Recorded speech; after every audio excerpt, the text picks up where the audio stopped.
بہت پرانی بات ہے، ساگر نامی ایک تاجر رہا کرتا تھا۔ وہ اپنے کاروبار کے بعد بہت فاصلہ طے کر کے اپنے گھر لوٹ رہا تھا۔ اس نے دیکھا کہ 4 افراد ایک چھوٹے سے لڑکے کو ڈرا دھمکا رہے تھے۔ یہ دیکھ کر اس نے کہا، کیا ہو رہا ہے یہ سب کچھ؟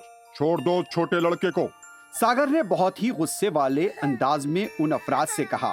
اس کے طاقتور جسم کو دیکھ کر وہ چاروں شرپسند وہاں سے بھاگ گئے۔ ساگر اس کمسن لڑکے کے پاس گیا اور جو کہ سہماوا تھا، پیار سے کہنے لگا، بیٹا آپ کون ہو؟ وہ 4 لوگ آپ کو کیوں ڈرا رہے تھے؟ کیا بات ہے؟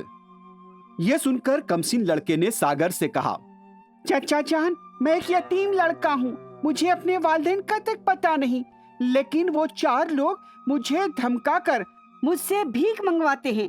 وہ لوگ مجھ پر بہت ظلم کرتے ہیں، ہمیشہ مجھے دھمکا کرتے ہیں، مجھے مارتے بھی ہیں۔ ساگر کے پاس بہت کچھ تھا، لیکن وہ اولاد سے محروم تھا، اس لیے وہ اس کمسن لڑکے کو اپنے ساتھ گھر لے آیا اور اپنی اہلیہ سے کہنے لگا، اس بچے کو ہم گود لے لیتے ہیں۔ بچے کا نام ساحل رکھا گیا۔ ادھر ساحل گھر آیا تو دوسری طرف ساگر کی اہلیہ حاملہ ہو گئی اور پھر اس نے بھی ایک خوبصورت بچے کو جنم دیا۔ اس بچے کا نام سورو رکھا گیا۔ ساحل اور سورو دونوں بھائیوں کی طرح کھیلنے لگے۔ سب کچھ ٹھیک چل رہا تھا۔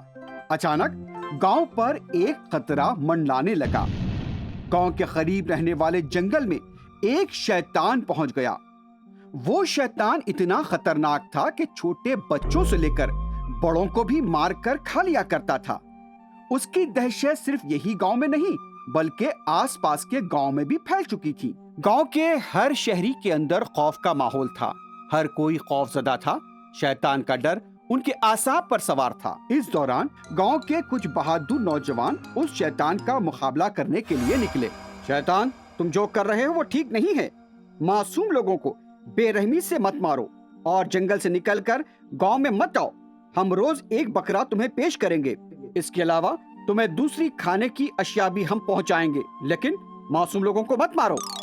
جو تم کہہ رہے ہو وہ تو ٹھیک ہے، لیکن مجھے بکرا نہیں، انسان چاہیے۔ انسان کا گوشت کھانے میں ہی مزہ آتا ہے۔ شیطان نے یہ کہا، لیکن گاؤں کے نوجوانوں کے پاس اس کا کوئی جواب نہیں تھا۔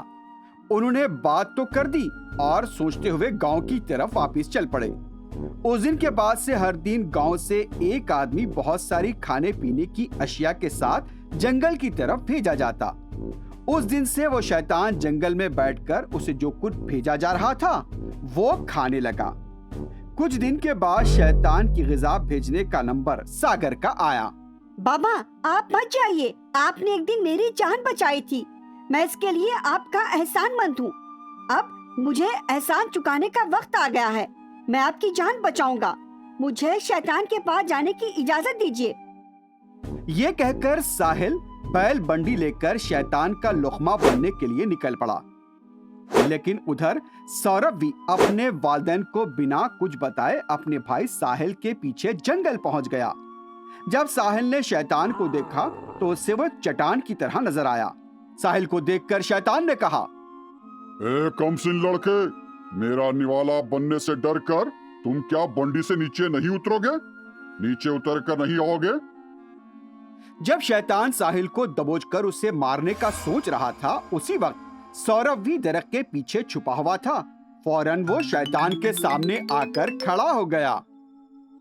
شیطان صاحب، میرے بھائی ساحل کو چھوڑ دیجئے، آپ مجھے اپنا نوالا بنا لیجئے، میں حاضر ہوں۔ سورب کو یہاں دیکھ کر ساحل حیران و پریشان ہو گیا۔ شیطان صاحب، میں آپ کا نوالا بننے کے لیے پہلے آیا تھا، آپ مجھے کھا لیجئے، لیکن میرے بھائی کو چھوڑ دیجئے، اسے جانے دیجئے۔ ساحل اور اس کے بھائی سورب کی محبت کو دیکھ کر شیطان نے کہا، بہت خوب، دونوں بھائی ایک دوسرے کے لیے جان دینے کو تیار ہے، بہت اچھی بات ہے۔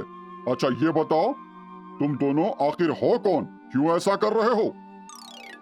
شیطان کے اس طرح کے پوچھنے پر چھوٹے بھائی سورب نے کہا، شیطان صاحب، ان کا نام ساحل ہے، میرے والدین نے انہیں گود لیا، جب سے یہ ہمارے گھر آئے ہمارے لیے خوش قسمت ثابت ہوئے۔